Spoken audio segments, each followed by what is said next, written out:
Classes के digital platform पर आप सभी का एक बार पुनः स्वागत है। तो ये हम लोगों की इकोलॉजी की दूसरी क्लास है। पहली क्लास में हमने आप लोगों को पढ़ाया था पर्यावरण, पारिस्थितिकी तंत्र, वायोम तथा जैवमंडल। जब हमारी पहली क्लास हुई थी तो हमने आपको जैविक तथा अजैविक घटक के बारे में हल्का सा बताया था। तो आज हम लोगों को पढ़ना है क्या होते हैं पर्यावरण के जैविक घटक। तो आइए शुरू करते हैं। तो हम लोगों को पढ़ना है पर्यावरण के जैविक घटक। तो पर्यावरण के जैविक घटक का आशय होता है सभी प्रकार के जीवों से, जिसमें आपके जीव जंतु तो शामिल होते ही, साथ में आपके पेड़ पौधे भी शामिल होते हैं। तो जैविक घटक का मतलब होता है सभी जीव। ठीक है, हम आपको बहुत जल्दी से समझाएंगे, ज्यादा समय नहीं लेंगे आपका। अब क्या है, जो आपके जैविक घटक हैं वो आपके तीन प्रकार के होते हैं। कितने प्रकार के? तीन। पहले होते उत्पादक, दूसरे होते उपभोक्ता तथा तीसरे होते अपघटक। ठीक, तो सबसे पहले हम लोग देखते कि उत्पादक क्या होते हैं। उत्पादक का मतलब होता है स्वपोषी, यानी वे सभी प्रकार के जीव जो अपना भोजन स्वयं बनाते हैं क्या कहलाते हैं? उत्पादक कहलाते हैं। अब क्या है, केवल वे ही जीव अपना भोजन स्वयं बना सकते हैं जिनके पास क्लोरोफिल होता है। क्या होता है? क्लोरोफिल। यानी सीधी सी बात है, सभी प्रकार के पेड़ पौधे ही इसमें शामिल किए जाएंगे। तो आइए लिखते हैं थोड़ा सा जल्दी से, उत्पादक क्या होते हैं।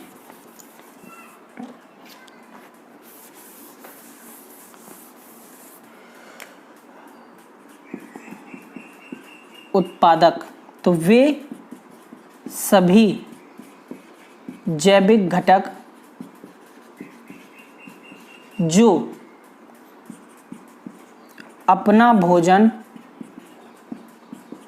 स्वयं बनाएं, इनको हम लोग स्वपोषी भी बोलते हैं। क्या बोलते हैं? स्वपोषी। ठीक, अब क्या है, इसके अलावा इसकी एक वैज्ञानिक परिभाषा और हो सकती है कि वे सभी जैविक पदार्थ जो आपके सूर्य के प्रकाश की उपस्थिति में अकार्बनिक पदार्थों को कार्बनिक पदार्थों में बदलने का काम करें। तो दूसरी परिभाषा ये लिख सकते, वे सभी जैविक घटक जो सूर्य के प्रकाश में अकार्बनिक पदार्थों को कार्बनिक पदार्थों में बदलें। ठीक है, अब क्या है, सभी प्रकार के उत्पादकों में क्या पाया जाता? आपका क्लोरोफिल। क्या पाया जाता? क्लोरोफिल। क्योंकि बिना क्लोरोफिल के कोई भी उत्पादक आपका भोजन नहीं बना सकता। यानी सीधी सी बात, अगर किसी भी जीव को अपना भोजन स्वयं बनाना है तो उसके पास क्लोरोफिल होना चाहिए, और इसी क्लोरोफिल की उपस्थिति में क्रिया होती है आपकी फोटोसिंथेसिस। तो क्लोरोफिल किन किन के पास होता है? एक तो है शैवाल, दूसरे नील हरित शैवाल, और तीसरे हैं आपके पेड़ पौधे। तो ये तीनों आपके क्या हो गए? उत्पादक हो गए। बात समझ में आई? पहले हैं शैवाल, देखिए, दूसरे हैं नील हरित शैवाल, और तीसरे हैं आपके पेड़ पौधे। तो ये तीनों आपके क्या हो जाएंगे? ये कहलाएंगे आपके उत्पादक। अब क्या है, ये तीनों भोजन बनाने के लिए दो प्रक्रियाओं का यूज करते हैं। एक तो हम लोगों ने पढ़ी है जिसको हम लोग प्रकाश संश्लेषण कहते हैं, दूसरी और होती है रासायनिक संश्लेषण। तो जल्दी से समझ ले रहा है क्या होता है। प्रकाश संश्लेषण को हम डिटेल में पढ़ाएंगे बाद में, अभी यहां पे समझ ले रहा है बस कि उत्पादक जो है वो अपना भोजन प्रकाश संश्लेषण से बनाते हैं।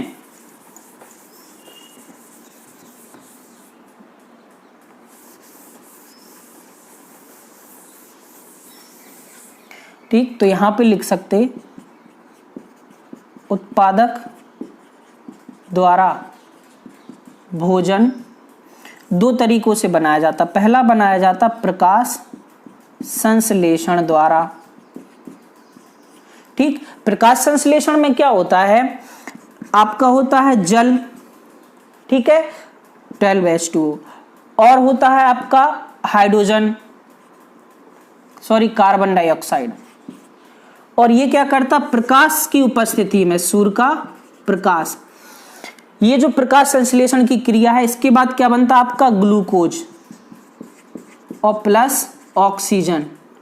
बात समझ में आई, ठीक। और इसके अलावा कुछ जल भी आपका निकलता है।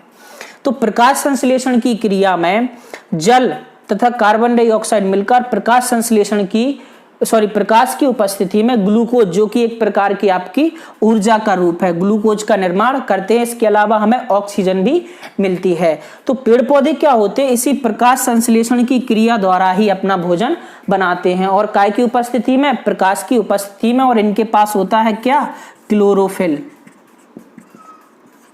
ठीक। अच्छा, प्रकाश संश्लेषण के लिए आवश्यक क्या क्या होता है, पहला तो होना चाहिए जल, क्लोरोफिल, जल और CO2 यानी कार्बन डाइऑक्साइड। ये तीनों चीजें आवश्यक मानी जाती हैं प्रकाश संश्लेषण के लिए, ठीक। तो एक तो ये हो गई। दूसरा होता है आपका रासायनिक संश्लेषण, रासायनिक संश्लेषण, ठीक। रासायनिक संश्लेषण है इसी का रूप, लेकिन क्या होता, मान के चलो कोई ऐसी जगह है जहां पर सूर्य का प्रकाश नहीं पहुंच पा रहा, जैसे मान के चलो समुद्र में बहुत गहराई हो गई, या फिर ऐसी जगह हो गई जहां पे बहुत ऊंचे ऊंचे पहाड़ और पर्वत हैं, उनके बीच में कुछ आपके पौधे हैं, वहां पर सूर्य का प्रकाश नहीं पहुंच पाता है, तो वहां पर होती है रासायनिक संश्लेषण की क्रिया। और ये होती है हाइड्रोजन सल्फाइड की उपस्थिति में,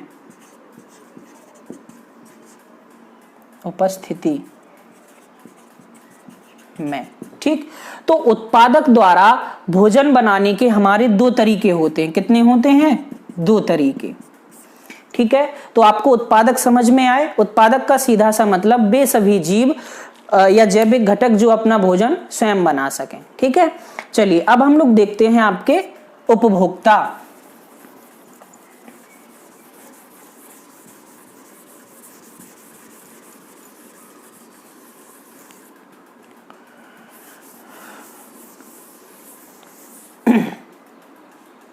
चलिए अब हम लोगों को देखना है उपभोक्ता। उपभोक्ता का मतलब होता है वे सभी जीव जो अपना भोजन स्वयं ना बना सकें। तो वे सभी जैविक घटक जो स्वयं अपना भोजन ना बना सकें, या दूसरे शब्दों में ये भी कह सकते कि शैवाल, नीलहरित शैवाल तथा पेड़ पौधों को छोड़कर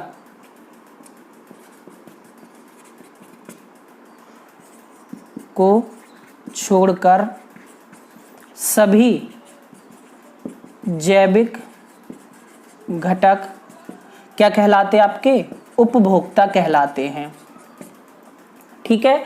क्या कहलाते, उपभोक्ता। अब क्या है, अब हम इनको क्या करेंगे, उपभोक्ता होते आपके तीन प्रकार के। कितने प्रकार के, तीन प्रकार के। पहला होता है आपका प्रथम प्रकार के उपभोक्ता, जिनको हम लोग बोलते शाकाहारी। क्या कहते, शाकाहारी। दूसरे होते द्वितीय प्रकार के,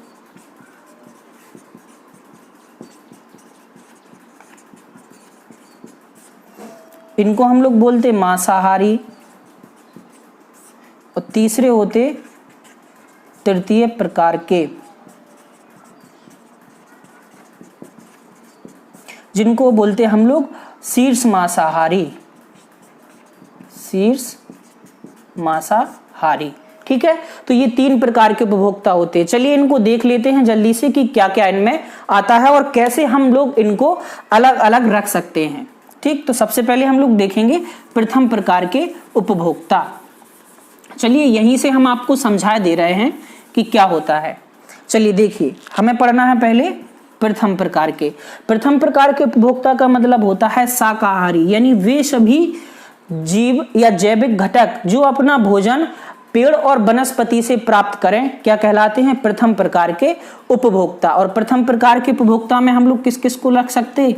जैसे खरगोश हो गया आपका, क्या हो गया?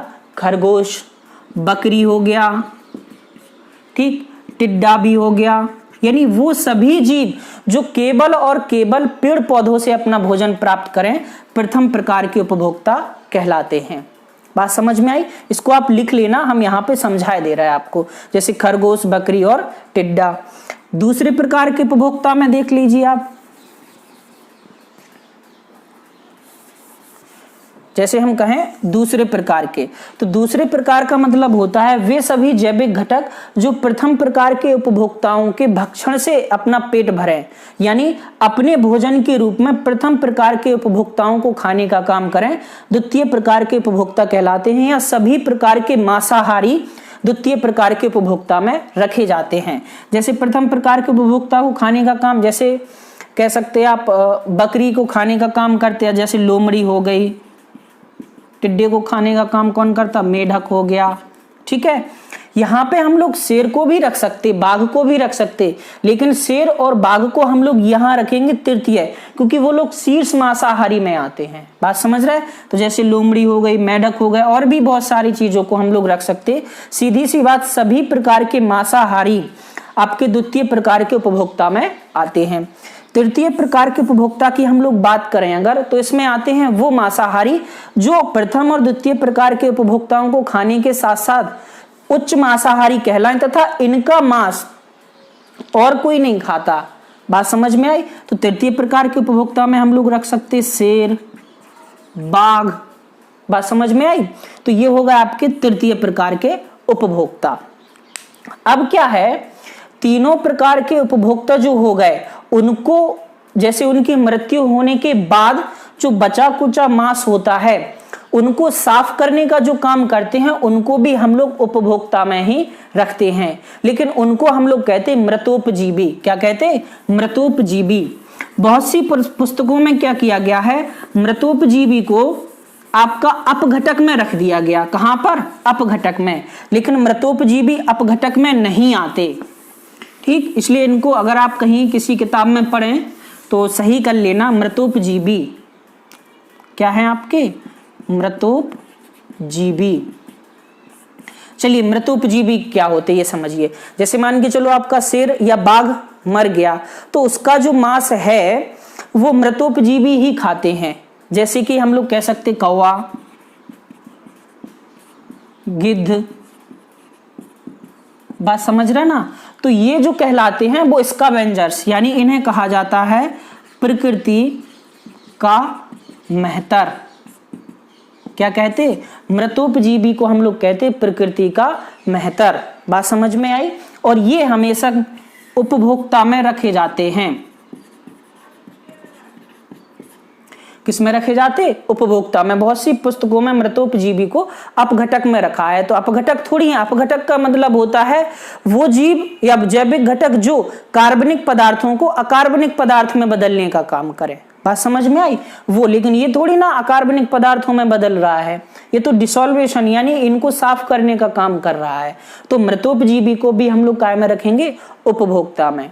तीसरा हमारा बचा है आपका अपघटक। तो वे सभी जैविक घटक, ऐसा लिख सकते, वे सभी जैविक घटक जो